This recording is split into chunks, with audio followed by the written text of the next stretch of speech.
Welcome to the Nevis Newscast. Today is Thursday, August 10th, 2017. I am Bronte Swanston Hendrickson. The Nevis Electricity Company Limited, NEVLEC, is celebrating its 17th anniversary this year and will be hosting a week of activities to celebrate this milestone. We will worship at the St. James Anglican Church from 8 a.m. At that service, the staff will be rendering an item. We'll also be presenting a donation to the church, and the minister, Alexis Jeffers, will give remarks. On Monday, which is the 28th, and that's the highlight of the week, is the commissioning of the new Wasilla engine, and that will be held at the Prospect parking lot at 10 a.m. On Tuesday, we'll be making presentations to the two senior citizen homes, the Flamboyant Senior Citizen Home and the St. George's and St. John's Senior Citizen Home. And that will be done at around 10 a.m. And on that same day, in the evening, our management staff will be on the Let's Talk program on Von Radio. Administrative Assistant and Chairperson of the Anniversary Planning Committee, Paulette Hadley, also said on Wednesday a Customer Appreciation Day will take place, where persons can come in and receive various information, including how to make claims in regards to damage to appliances. A health booth in collaboration with the Health Promotion Unit will also be available for customers. They will have the opportunity to have their blood pressure, blood sugar levels, and weight tested. Information on other health issues will also be available. She then spoke about the final activities. On Thursday, we'll have our health walk for our staff. That will be starting at the Value Mart. We'll be going through to the Prospect, onto the Long Point Road, and then back at Value Mart. And on Saturday, at 7 p.m. Four Seasons, we'll be honoring some of our staff who have been with the company for the last 17 years. Other members of the planning committee are Hazel Shiverton, Angela Brown, Caroline Paris, Michael Webb, Sterling Heiliger, Celeste Grant, Paulette Walters, and Jonathan Kelly. This year's 34th Independence Anniversary will be celebrated under the theme Youth, Vision, Integrity, Securing Our Nation's Prosperity. The theme was chosen from a number of entries that were submitted and was won by Donette Dyer Maloney of Nevis. A national independence theme competition was launched by the Ministry of Education. Chairman of the Education Subcommittee for Independence and Permanent Secretary in the Ministry of Education, William V. Hodge, indicated that the Ministry of Education will play an integral role in Independence 34, as Cabinet declared that this year's celebration will focus on the Federation's youth. Mr. Hodge noted that the young people of the Federation are extremely important to the future development of the nation. Speaking passionately about the nation's youth, Hodge said that the young people are the Federation's greatest resources, and all must be done to ensure that they know and understand their importance to St. Kitts and Nevis. To further involve the youth in this year's independence celebrations, a committee comprising of principals, teachers, and other persons in the broader education sector was established.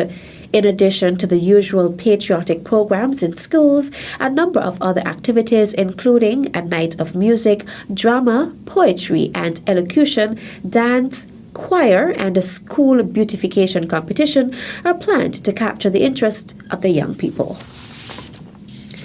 A contingent from Nevis will be travelling to Leeds, England in the United Kingdom, UK, to participate in a Nevision cultural production as part of the annual Leeds West Indian Carnival slated for August 23rd to September 2nd.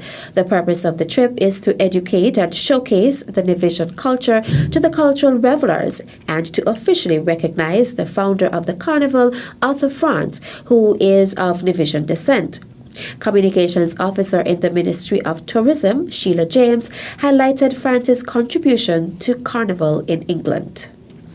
The founder of Carnival in England is a gentleman called Arthur France, MBE, who actually comes from Nevis, was raised in Mount Lily. He left the island when he was 19 years old and went to Leeds to study at the Leeds University. And during his time there, he recognised he was really missing home and wanted to bring something closer to him that would be reminiscent of his childhood in Nevis. And so together with two other gentlemen, he sat down and talked about, let's pull this thing together, let's do Carnival. James explained that the Nevis Cultural UK Exchange Fundraising Committee, in association with the Premier's Ministry and the Ministry of Tourism, will be recognizing him for his achievements as part of the 50th anniversary of the Carnival. Out of the 41 persons travelling, the participants specialize in drumming, string band and poetry. There will also be troops, dancers and masqueraders, as well as calypsonians and the reigning soca monarch Delly Ranks. James explained that the highlight of the trip will be the cultural performance on Thursday that will include a presentation by the aforementioned groups where they will pay tribute to France, and Von Anslin will perform live poetry. The participants attended the King and Queen's show on Friday evening, the unveiling of the plaque honouring France on Saturday, as well as a cricket match. This and That will be performing later that evening, where the string band will be opening the event. On Sunday, there will be a Thanksgiving service. Then later in the afternoon will be the Black Music Festival featuring Naelia Daniel.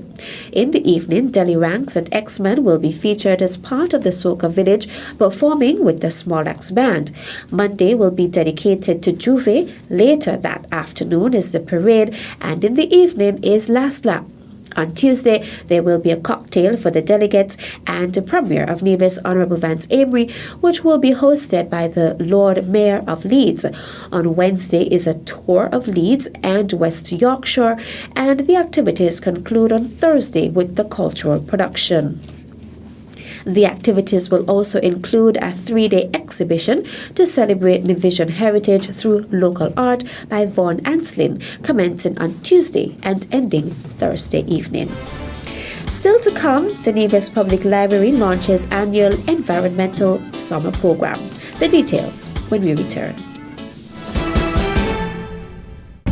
At a loss as to what's going on in Nevis? Tune into NNC on NTV. Don't worry if you don't have cable either. NNC will bring the news to you wherever you are.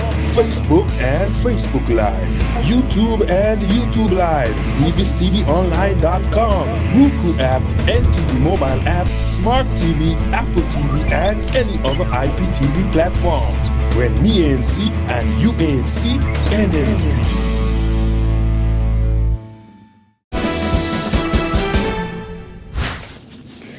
Welcome back. Nevisian author and publisher Dr. Whitman Brown believes that more persons affected by the MV Christina disaster should take part in events which reflect on the incident which occurred in the Narrows between St. Kitts and Nevis on August 1st, 1970.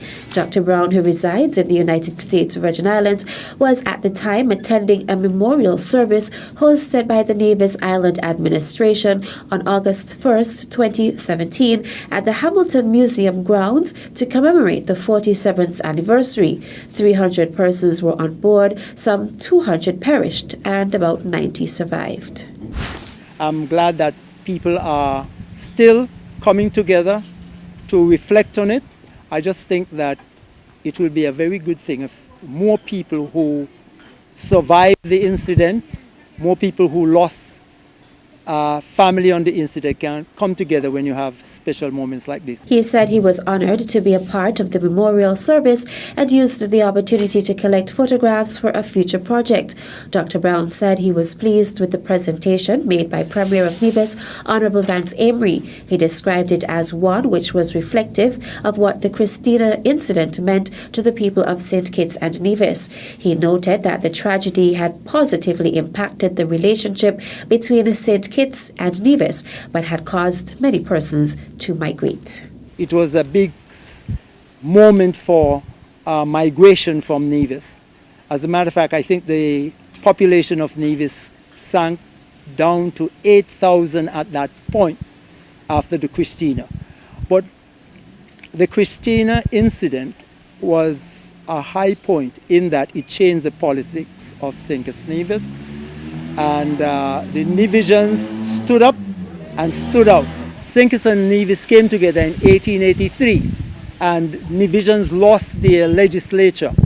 But in 1993, St. Kitts and Nevis were still together, but this time, because of the Christina incident, the Nevisians argued and got their legislature, and right now, Nevis has an independent legislature. Dr. Brown noted that his writings on the disaster came about because he was left haunted by the tragedy, which had deeply affected the people of Nevis and St. Kitts. The Nevis Public Library officially launched their 28th annual Summer Environmental Awareness Program yesterday at the Charlestown Methodist Church Hall. The focus this year is on tourism. The opening ceremony for the program was hosted under the theme Our Country, Our People, Our Future, with this year's sub-theme Strengthening Our Tourism Industry by Preserving Our History, a look at our forts. The launch of the program comes just after the United Nations Educational, Scientific and Cultural Organization UNESCO declared 2017 as the Year of Sustainable Tourism for Development. Delivering remarks at the ceremony was Chief Librarian Anastasia Paris, who outlined the objectives of the program. And our program objectives this year are to educate the participants about Nevis as a British colony during the sugar era and the role of her forts, to reinforce the important role of history as part of our tourism product, to look at ways to preserve our remaining forts for future generations, and to make all of you aware of ways that you can help to preserve our history. In order for us to achieve these objectives, we will look at the following topics: Nevis during the sugar era, the forts of Nevis and defense, the importance of historical sites to our tourism product, and preservation of our forts or our historical sites and how it can benefit Nevis. Paris stated that as part of the program, the participants will also be going on field trips, among other things. She took the opportunity to encourage the students to learn as much as they can, make new friends, and have fun doing it. Also present at this ceremony was Acting Permanent Secretary in the Ministry of Tourism, John Handley, who gave the participants some words of encouragement. So I want you to enjoy what has been prepared for you. I can see that you're very well-behaved children, and I can see that you are eager to learn, and I want to wish you a very successful summer program. The ceremony concluded with Handley officially declaring the program open and the participants beginning their week-long activities. And that brings us to the end of this edition of the Nevis Newscast. I am Bronte Swanston Hendrickson. Thank you for viewing.